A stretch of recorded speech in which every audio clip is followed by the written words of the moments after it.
Hello everyone, and welcome back to another tutorial on the channel. In this video, I'm going to explain the basic operation of the CARLA Simulator, how CARLA works internally and how its main components interact with each other. I assume that you have already installed CARLA on your system. If you haven't installed it yet, don't worry.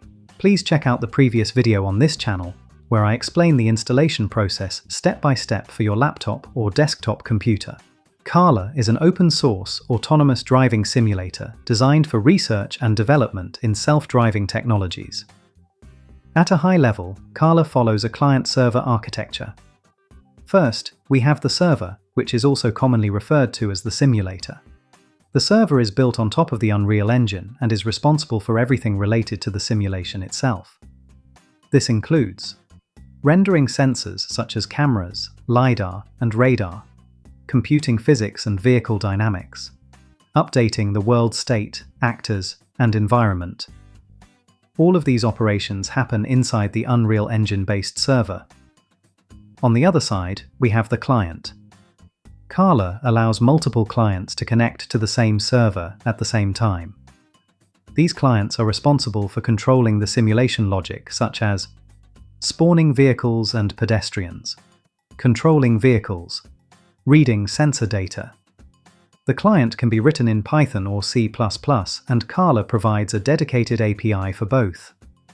In practice, the Python API is the most commonly used, especially for rapid prototyping and research.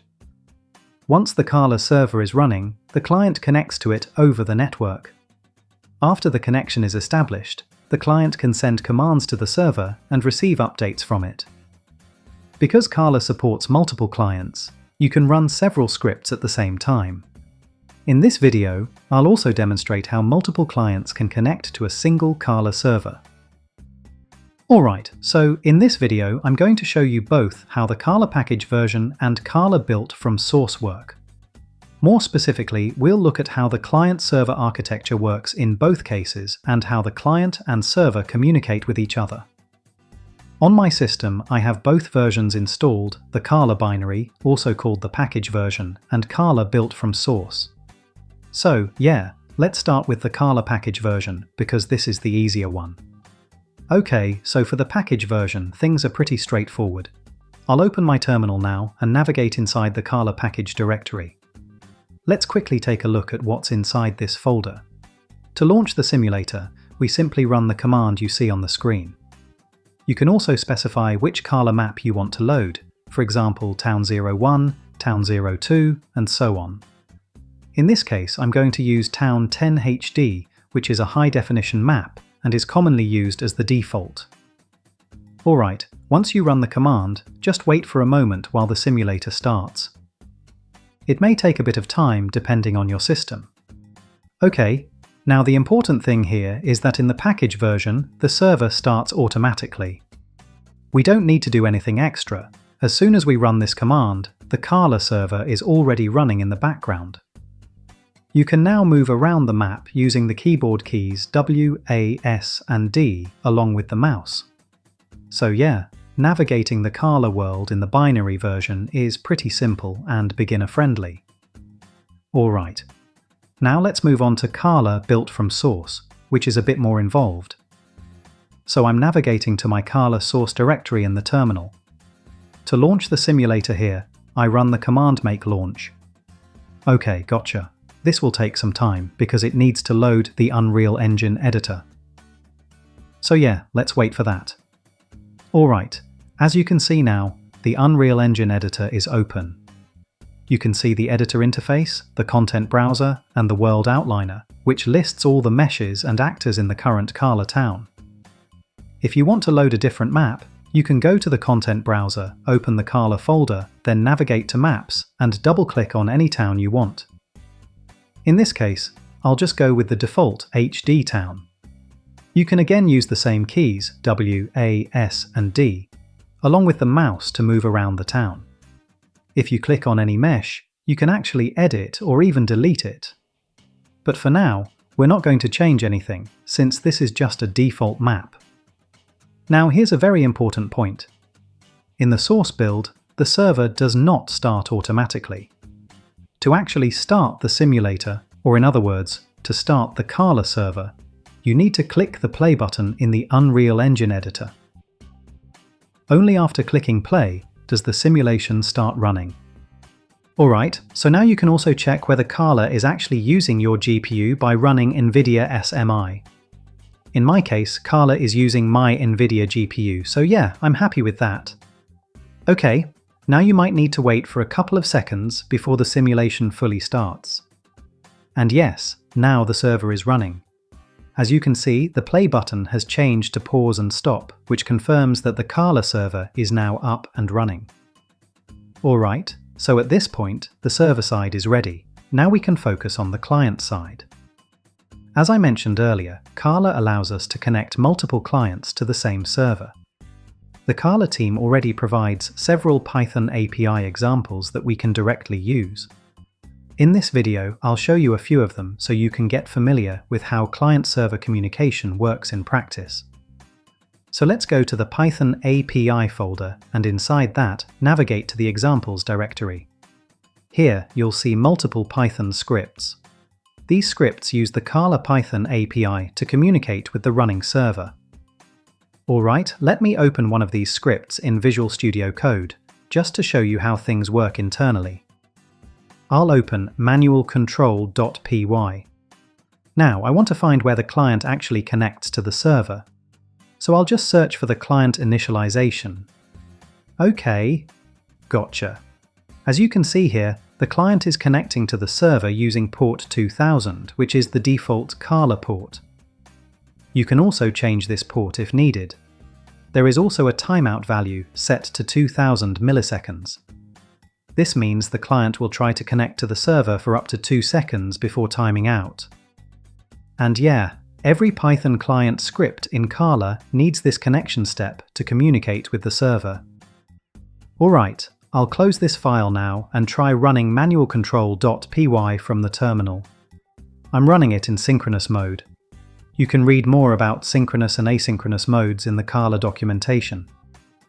Okay, let's wait for it to start. Now we get an error. It says that the client API version and the simulator API version do not match. This is a very important point. If the client API version and the CARLA server version are different, the client will not connect, and it will crash like this. So what probably happened here is that I have both the binary version and the source-built version of CARLA installed, and something got mixed up. Alright, no worries, we can fix this.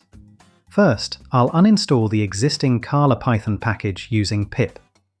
Then I'll navigate to the folder you see on the screen and install the correct .whl build file. This build file is generated when you run the command to build the CARLA Python API from source. Okay. Now CARLA is installed again. Let's navigate back and run the command one more time. And yes, now it's working. Fantastic. Now once the client is running, you can use the keyboard controls. If you press H, you'll see all available key commands. For example, W for throttle, S for brake space for handbrake.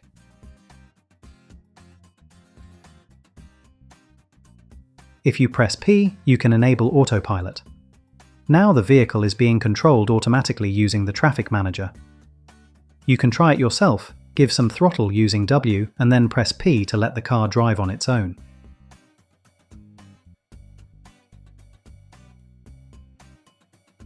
Alright, so you can also inspect the vehicle directly inside the CARLA Simulator, which is based on the Unreal Engine. If you go to the World Outliner, you can search for the name of the vehicle.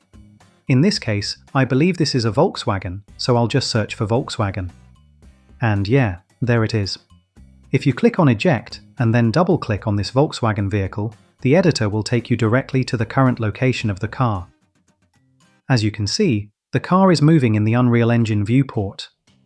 At the same time, you can also see the exact same vehicle movement in the Pygame window. So yeah, this clearly shows that the car exists inside the Unreal Engine server, and the client is visualizing and controlling it through the Python API. Alright, now let's start another client. I'll go back to the same examples folder and take a look at what else we have available. Okay, let's generate some traffic. At the moment, we only have one vehicle in the simulation. So I'm going to spawn around 20 vehicles and 10 walkers. Alright, I'll press enter and wait for them to spawn. Okay, nice. Now we have around 20 vehicles and 8 pedestrians in the scene. As you can see, other cars are now moving around along with our main vehicle. So yeah, at this point, we have another client connected to the same CARLA server. That means we now have 2 clients running simultaneously. As I mentioned earlier, you can connect multiple clients to a single CARLA server depending on your system's performance. Alright, let's connect one more client. This time I'll use the dynamic weather example. And yeah, as you can already see, the weather has started changing.